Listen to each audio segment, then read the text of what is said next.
went to a congress or a meeting with Jim Cummins. I don't know if you know him. He's a professor from Canada.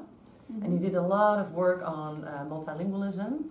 And one of the things that really rung a bell with me was that he made the connection between language and identity. And that he said that by welcoming the languages into the school, you also welcome the children in their full identity. Instead of saying, okay, you have to leave a part of your identity at the door, namely the language, and you can only come in with your Dutch identity. And he introduced me to the concept of identity texts, which are texts that are connected to children's identities. And I tried to make a lesson series out of that. So I developed a lesson series that in Dutch it's called Mijn taal, mijn verhaal, my language, my story. And I do it once a year with the children here in this group, and everybody participates. The children write a story in 3 chapters. The first one is my life in wherever they came from, my journey to the Netherlands, and my life in the Netherlands. Those are the 3 chapters.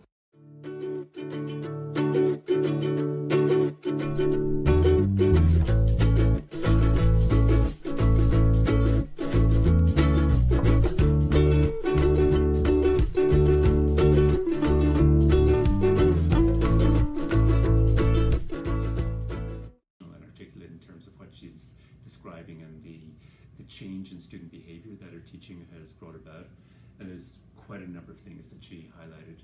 The idea of having students write dual language books or write in their mother tongue, and then we find a way to get that into Dutch or English is something that it can be incredibly powerful. And as she noted, I've used the term identity text to talk about that, and the idea behind that term is that we're talking about literacy activities that are connected to students' identities. And so students create something, they create some artifact. It doesn't have to be written text, it could be a music video that students may create, it could be a dramatization of something that they do, it could be drawing, as she highlighted with the student from Thailand.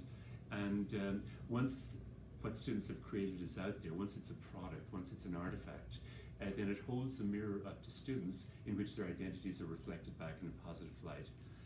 And so they see themselves in what they produce, they see themselves as being capable, they see themselves as creating something that other students, their peers in the classroom are interested in. Their parents provide positive feedback, the teacher provides positive feedback. So suddenly you've got a process where the student's identity is being affirmed.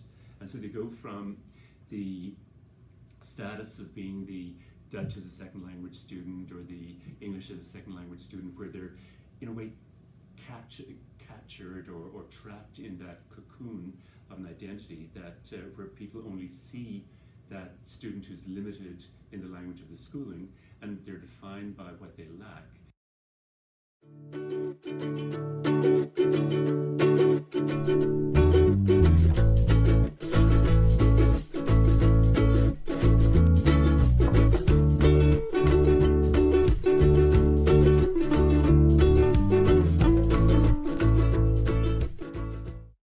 Hannah was very clear about the increase in participation that came about as a result of students being able to use their languages. And there's a quote from a cognitive psychologist called John Guthrie that I've used a few times because I think it goes right to the heart of it. He's talking about literacy engagement and engagement being key.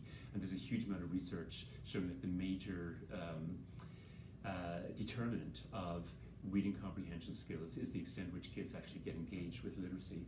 But he says that this applies not just to literacy, but to everything we do in life. He says that for any skill that we acquire, some initial instruction may be useful, like teaching kids some of the basics of decoding skills and sound symbol relationships is useful.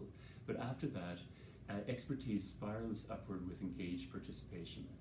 And so what Hannah was saying about the dramatic increase in participation that can be immediate on the part of students rather than them having to wait 3 or 4 months until they've acquired enough Dutch to participate that highlights the fact that when we exclude children's languages, we not only exclude a major part of their identities from the classroom, but we exclude their cognitive skills, everything they've learned up to this point, their ability to act on the world. We exclude that also.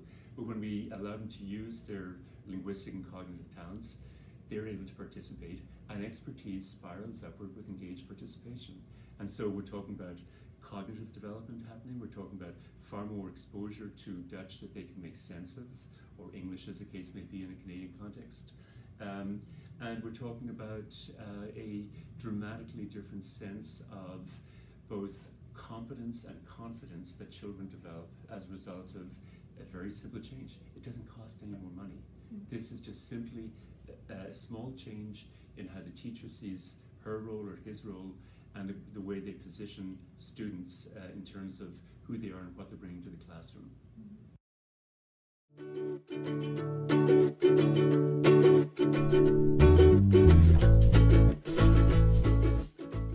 Accepting the child and welcoming the child into the school and making him feel safe and feel proud and feel welcomed. That is good for the well-being of the child, and the well-being of the child is positively related to any learning in school. And so for them to be able to participate, I also think it's just more important for them to participate than for them to write down 3 Dutch words. What do they learn from that, from not participating? I've been here for 5 years now, and I think for the first 2 years I would think, oh, these kids both speak Arabic, let's put them one in that group and one in that group. And so now we totally shifted, we incorporated this. And for me, I always focus on participation in the classroom. And I often let children choose for themselves. For example, if we are making posters like the ones that are hanging over there, I think those are all in Dutch, but projects like those, I let the children choose.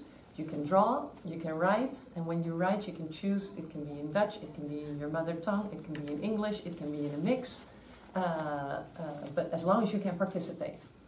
And I feel that is a big change in my perception, and it's also a big change for the children, because beforehand, children would come in with a very high cognitive level, but the first 10, 15, sometimes 20 weeks they couldn't participate because I wouldn't allow them to use their mother tongue.